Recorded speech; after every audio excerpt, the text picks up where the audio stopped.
Prime Minister just said our relationship with the US is a liability. Do you agree? And what does decoupling actually cost a Canadian family? See the source again. Is this, I want it to be a video of what he actually says.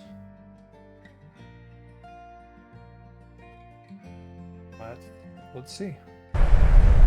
Canada-US trade tensions are heating up again with the CUSMA review deadline fast approaching. Prime Minister Mark Carney now warning the country should prepare for some turbulence ahead. Many of our former strengths, based on our close ties Okay, 2 minutes, I'll let him to America, have become our weaknesses that we must correct. In a new government-produced video, Carney is renewing his commitment to urgently diversify trade away from the States amid mounting political turmoil south of the border. We can't bet our future on the hope that it will suddenly stop. Carney is also relaying for the first time that he draws inspiration from a War of 1812 hero who died defending what is now Canada during that American invasion. This statue of General Brock that I see every morning in the Prime Minister's office reminds me that when we're united as Canadians, we can withstand anything. We wouldn't have. What a tiny statue. Is that all he got? A tiny little statue. A country. As I see every morning. When he said statue, I expected a statue. Not a tiny figurine. Morning in the Prime Minister's office reminds me that when we're united as Canadians, we can withstand anything. We wouldn't have a country without Brock. This historian says invoking Then where's his statue? Come on. a figure like Sir Isaac Brock is steeped in symbolism, a reminder that the country has beat the Americans before, despite long odds. Canada can triumph, the Canada can succeed, but above all else, the Canada is worth fighting for. Carney's national address comes as the Trump administration ramps up the rhetoric against Canada. They suck. Look, we are a $30 trillion economy, right? We are the consumer of the world, okay? Carney has a problem with us. While the U.S. and Mexico have held a series of meetings, there have been no formal talks with Canada in recent months about renewing the trilateral agreement. We need a tariff-free deal. We need to get these obstacles out of the way. Conservative leader Pierre Poilievre, meanwhile, is urging Carney to patch things up with the Trump administration, saying the country's economic future depends on it. He's wrong. So, I largely lean in his direction here. You do have to understand that the CUSMA, from what I understand of it, doesn't end with this negotiation. Like, this is just after 6 years they agreed. After 4? No, I think it was 6, because it was a 16-year deal. So after 6 years, they agreed to come back and look at CUSMA.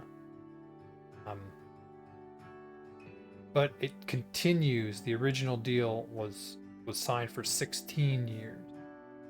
And so they look at it again after 6, and they hopefully sign it again for 16 more years. But even if they don't, you still have 10 more years, and that's what, 2 different presidents you're going to go through in that time. Assuming Trump just doesn't keep coming for a 3rd term and then a 4th term. Given his current age and polling values, I do not expect that to happen. And so you're looking at least 2 different presidents that you'd get a chance to renegotiate it with.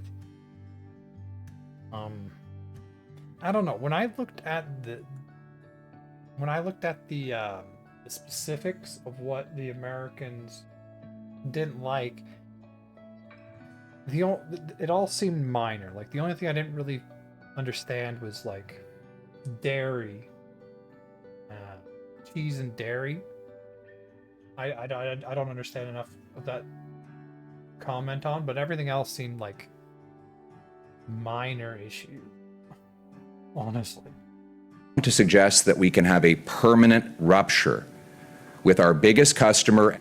I mean, by far, we trade the most with the US. Still, as much as, you know, we talk about diversification, like around 70% of our trade is still with the US. I mean, like, it makes sense.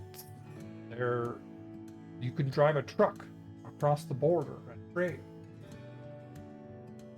The same way you could trade between provinces, and in a lot of cases, trading to the US was actually easier than trading between provinces.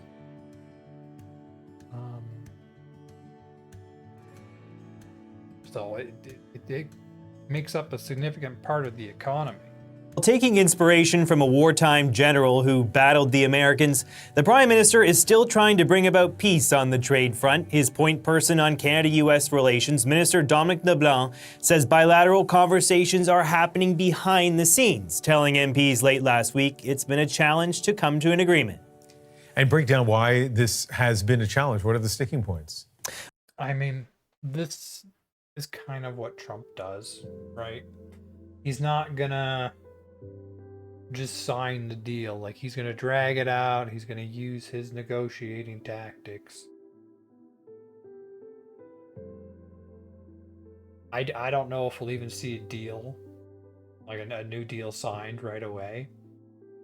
I expect it'll just keep getting dragged out for a while yet.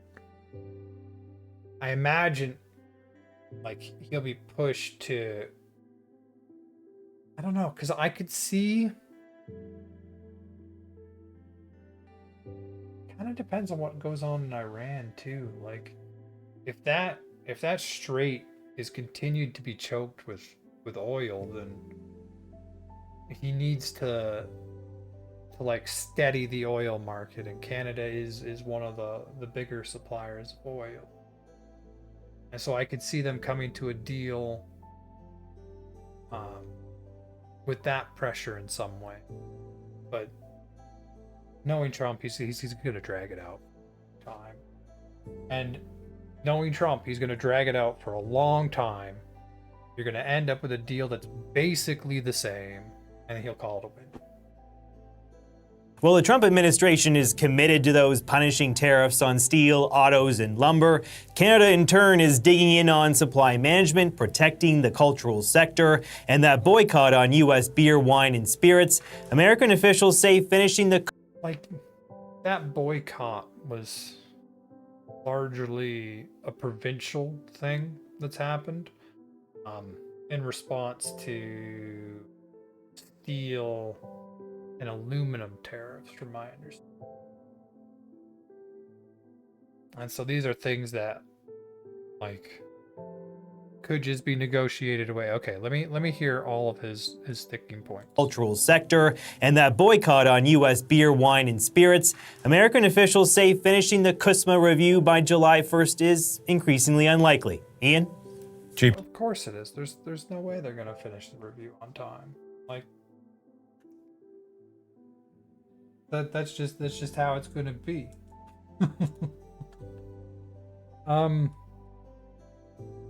Okay, so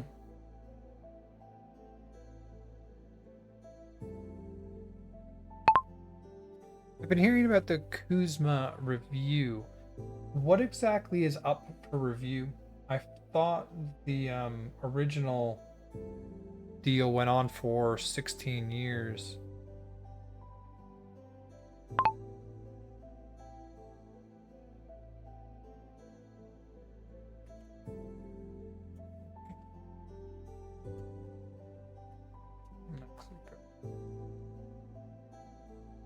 CUSMA review exactly is up for review? Question mark.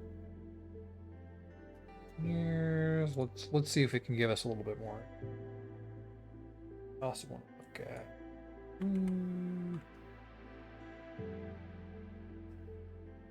Let's see what we got. Why MAGA's view on Canada should derail CUSMA negotiations. Whoa. Oh, 20 minutes. I'm very confident ahead of CUSMA negotiations. Okay. Advisory committee launches ahead of CUSMA review.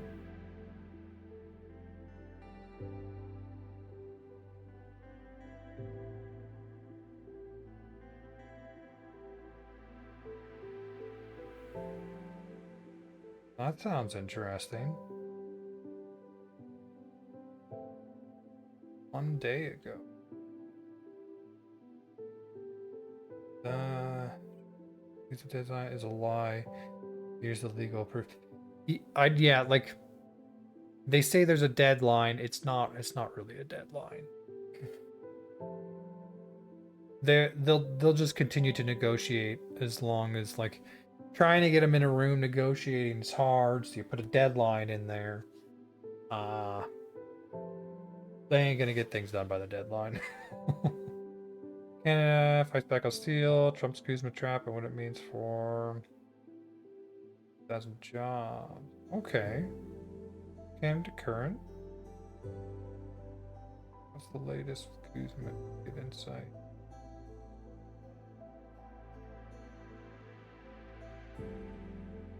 Okay, I don't know what any of these news sites. Kinda hoping. Like a CNN, BBC.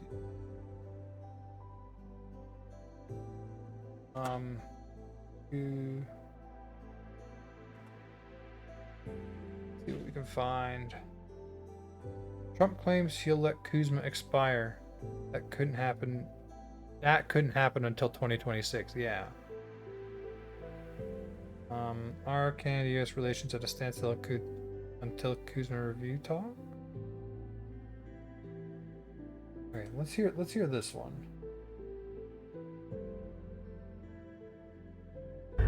Now, How old is it? 4 months. Holy crap! They've been at this for a long time. That's old news. Where was I?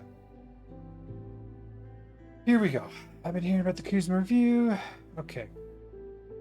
The deal runs 16 years, but there's a built-in review mechanism that's now kicking in. Here's the full picture. The sunset clause explained. When CUSMA entered into force on July 1st, 2020, it introduced a novel sunset clause, mandating a joint review every 6 years. This requires the 3 countries to confirm whether they wish to extend the agreement for an additional 16 years. If all parties unanimously agree, CUSMA is extended until 2042, with subsequent review every 6 years. If one or more parties do not confirm a desire to extend, joint reviews will be held annually for the remainder of the term, which would expire July 1st, 2036. I could easily see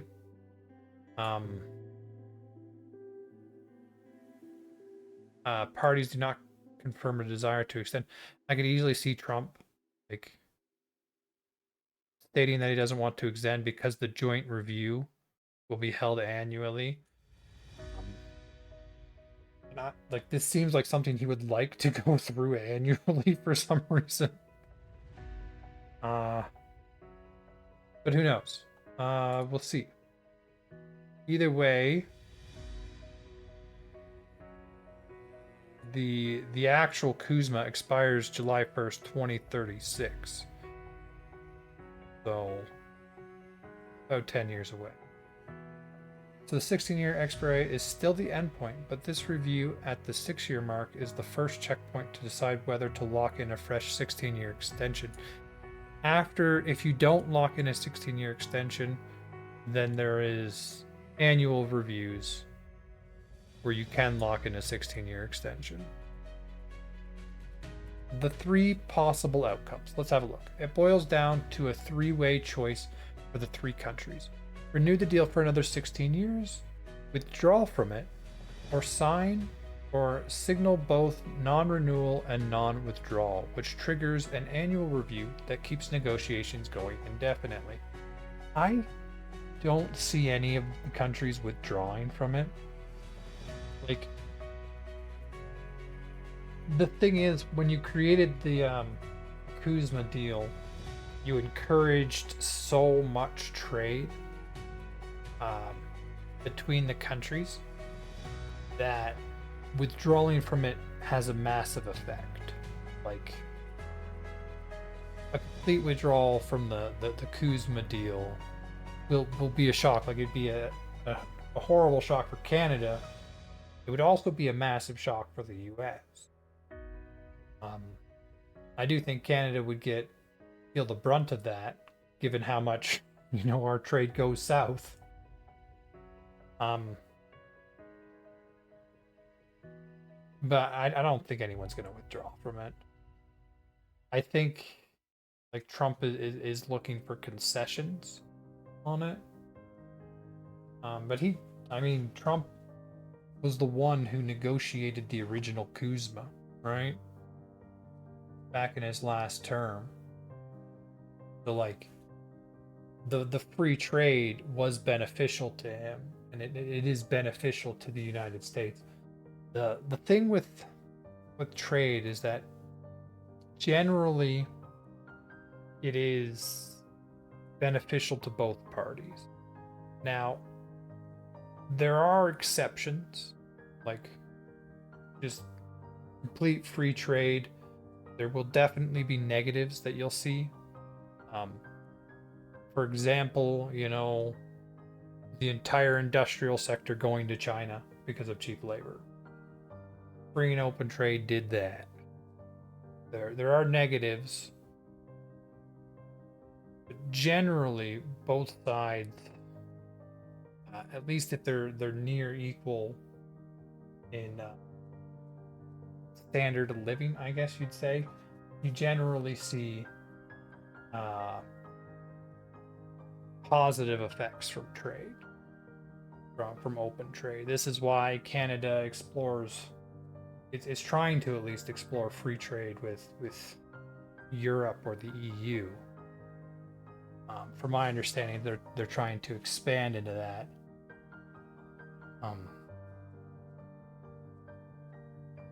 Which I think is a good idea. Let's continue. What's actually being reviewed? This isn't a full renegotiation, but the US has made clear what it wants from Canada. The main sticking points the Americans are pushing include... Okay, here we go. Another increase to the regional value content required for vehicles and auto parts produced in North America. Opening up Canada's dairy and egg supply management system. That's the thing I have no idea about. Dairy and egg supply management system? What? Like, why do you care about that so much? I think we do pretty good with dairy and eggs here. Like, I don't think they're as cheap as in the US, but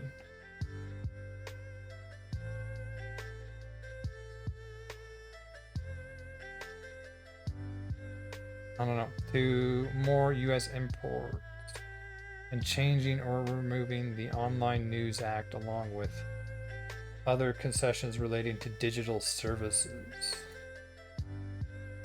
Online News Act. I'm gonna look that one up. Yeah, requirements for vehicles and auto parts produced in North America.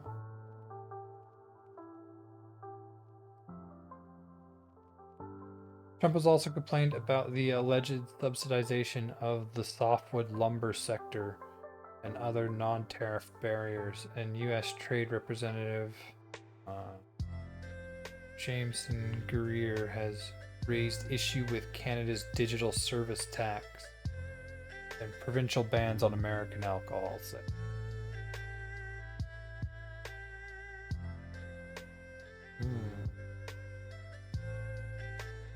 The timeline and Canadians' preparations. The review must be completed by July 1st, 2026. Prepare Prime Minister.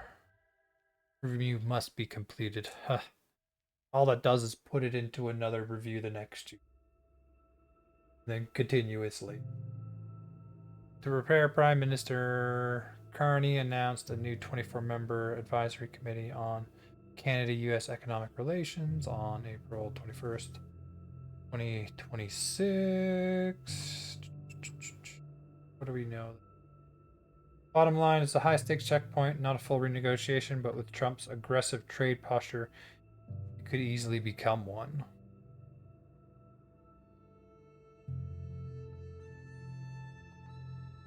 high stakes checkpoint.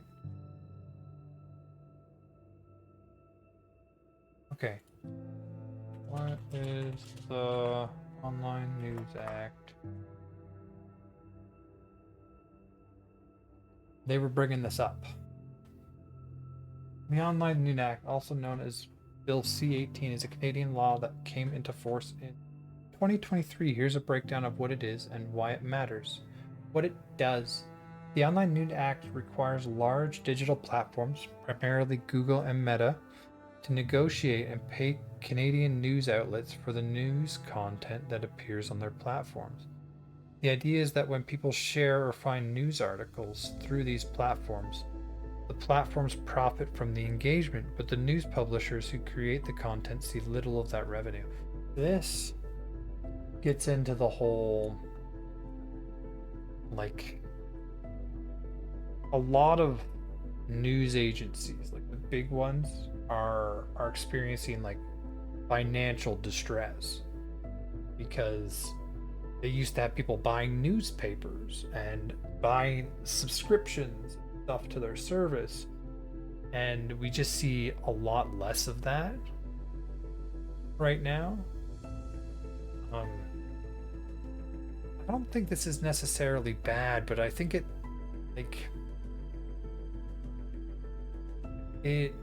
sets a specific type of standard. Like, if you use the news,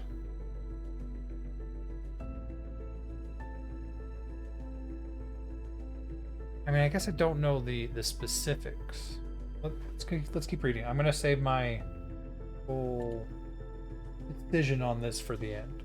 The logic behind it. Canada's news industry, especially local newspapers, has been in financial freefall for years as advertising dollars shift from traditional media to Google and Facebook. I mean,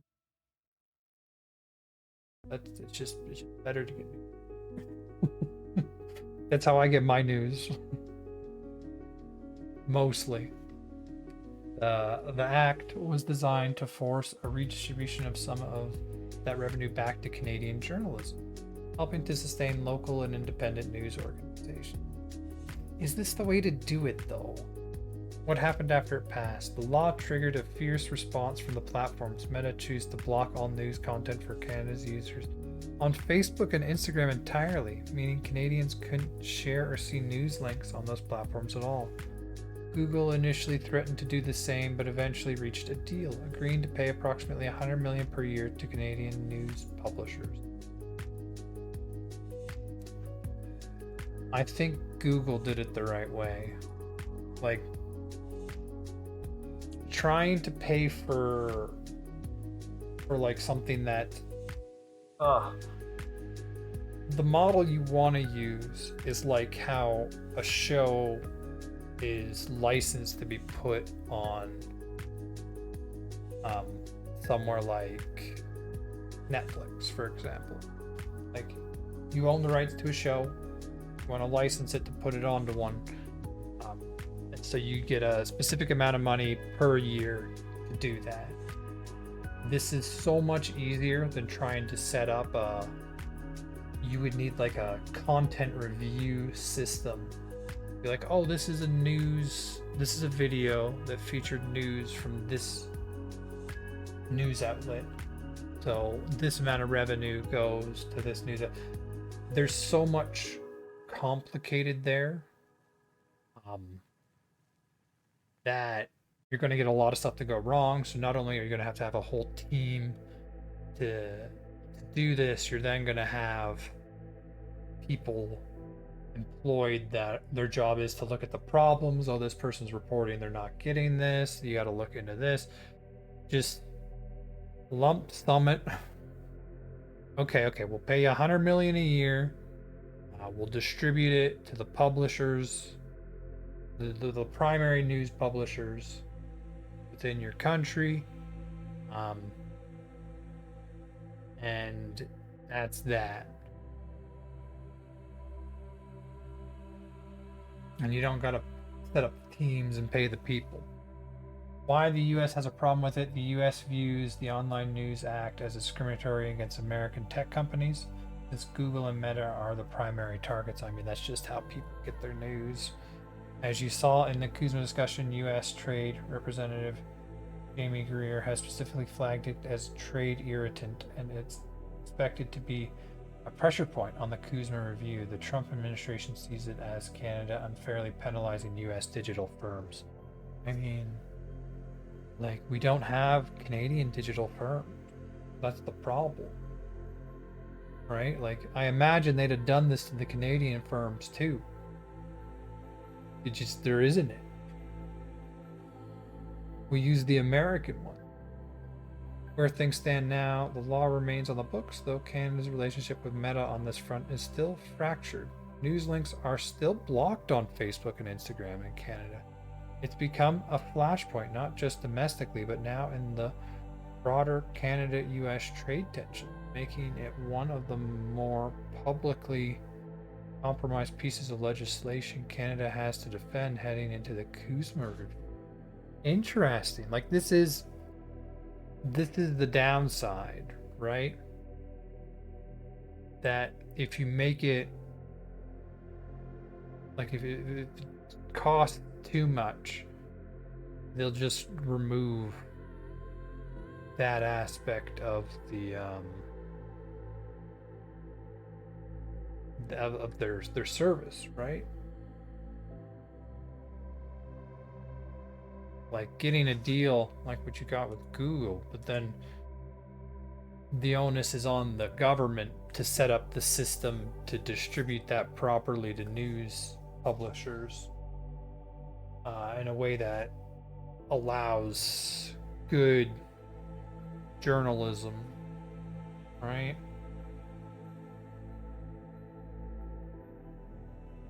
I mean, I personally think we're going to see a new wave of journalism come out because we like the stuff I was watching, like Johnny Harris, who posts content and essentially just he does his journalism but then distributes it through these sites. It seems to be a far more successful model than doing journalism like for a publication, a publisher.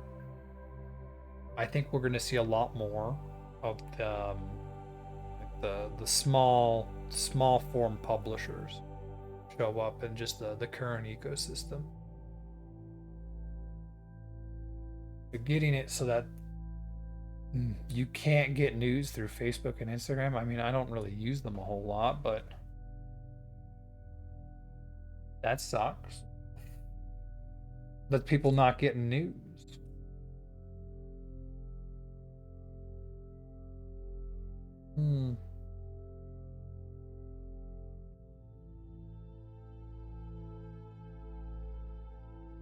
Yeah, so basically, I don't think Kuzma's gonna be immediately renegotiated. Like, I think both sides intend to drag it out. Like, Canada kind of wants to drag it out until there's a new administration that is, not Trump there. Or maybe drag it out till after the midterms where he loses a lot of his, expected to lose a lot of his influence. And Trump, like, dragging out a deal is just a tactic to him, right?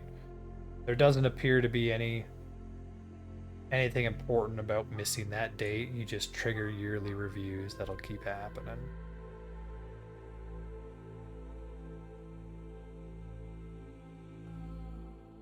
Canada Online News Act. Now that is an interesting, because I understand the gist of it, but at the same time, just force. If you do this, you don't force the news agencies to interact with the distribution platform. Like, all this has done so far is yeah, you get 100 million a year for Canadian news publishers, but now the publishers don't push their stuff. Like, what you want to see is this. You want them to be interacting, because like this is usually how I learn about news, through news organizations that post their content online.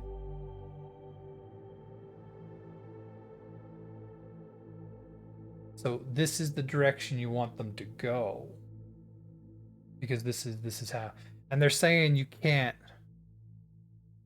get this the same through because like I also get news through TikTok, for example. And they're saying you can't do this on Instagram and Facebook.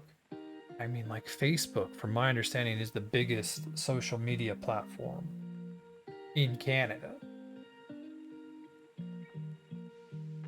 And they still can't do news. That feels...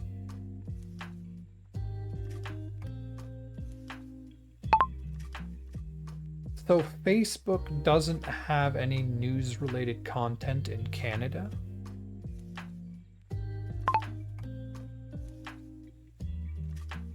Like this, something feels off here.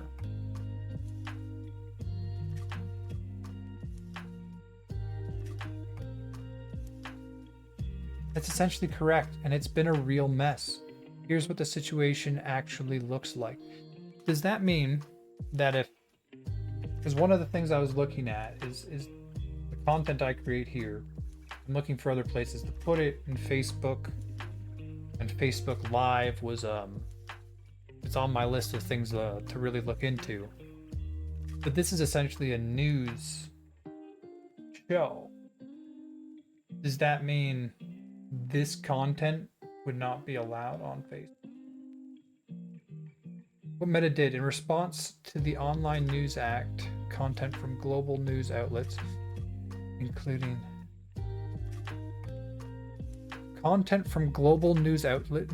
news publishers and broadcasters, is not available to people accessing Facebook and Instagram in Canada. Canada cannot view or share news on either platform, and they cannot see links or content from any news outlet pages or accounts. What? The workaround. It's not a perfect back out, though. Ways of circumventing the news have emerged, with people posting screenshot of Canadian news on Facebook. And in an ironic twist, Meta's own AI chatbot was found to be using Canadian news media websites when questioned about current affairs, essentially getting around its own ban. So if you're able to post screenshots on Facebook of the news, this kind of content would essentially fall under the same thing. I mean, maybe there would be more demand for people talking about the news on Facebook, because you can't access it through standard methods. That's interesting. Real world impact. The consequences have been pretty significant for Canadian media. Nearly half of online news media engagement dropped in the first year, including 85% on Facebook and Instagram. A loss that has not been compensated by increase on other social media platforms. Nearly a third of local news outlets that were active on social media are now dormant. Perhaps most concerning, Canadians continue to learn about politics and current events through Facebook and Instagram, but through a more biased and less fractured lens than before. And many Canadians don't even realize the shift has occurred and are not seeking news elsewhere.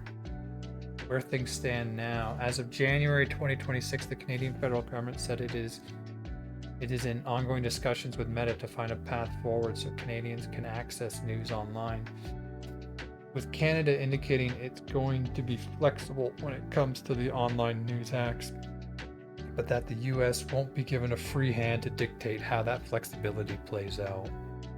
In short, so the short answer is yes, formal news content is still blocked on Facebook and Instagram in Canada. It's essentially been way out since 2023. The law that's supposed to help Canadian journalism has, in many ways, made things worse for smaller outlets that depend on social media traffic. That sucks. That also means there's a non-0% chance that when I try and put this on Facebook, it will get banned.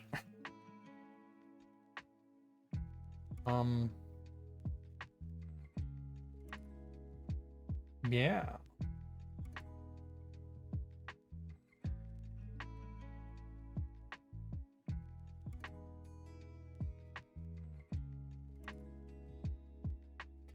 I didn't know. Like, I'm not a big Facebook user. Like, I might like a photo from a family or something that posts on there. But I don't particularly use Facebook or Instagram that much. I didn't even know this happened. Like, the company I used came to a deal.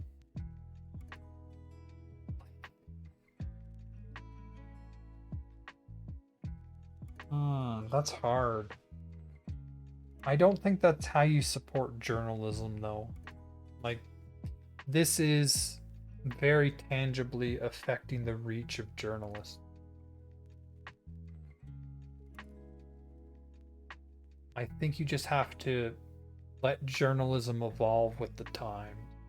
Like, there's always going to be a demand for good journalism. And social media and these sites is now how you push that journalism.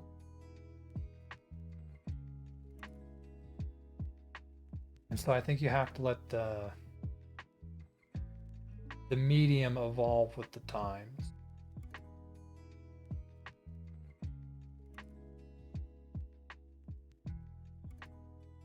Like, you'd almost be better off just charging, because Facebook, who were the two big ones?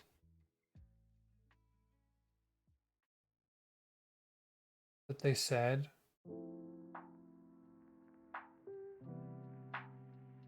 Facebook, Instagram, and then Meta, which is like YouTube, right? And YouTube, Meta came to an agreement with them. Like, you almost, rather than charging them a fee to use Canadian news, you need to charge them a fee to access the Canadian consumer. Like, to allow the app to exist in your country, you charge them a fee, and then you use the money from that to, like, pay news outlets, ensure there's no abuse within the platform, and to support, like, the ecosystem as well. And that way you're charging them money, they're gonna pay it because it's incredibly profitable to them, right? To have access to all the people. And then you can use that money to assist with the effects. I mean, just in the budget, right? If you want to use it for healthcare, you can use it for healthcare. Just use the money to help the people, charge them to access the people. And that, it gets around this whole weird, oh yeah, you have to pay news outlets to use their stuff. Like, AI uses everything. It's almost impossible to prove, but like, it uses everything. It's going to be very difficult to prove that AI used specific content in its output, but you could charge an AI company to for that to have access to your people, because that's how it's going to make money. I mean, in the future. I don't think it makes money that way now. And then you use that money to fund the ecosystems that AI would essentially replace.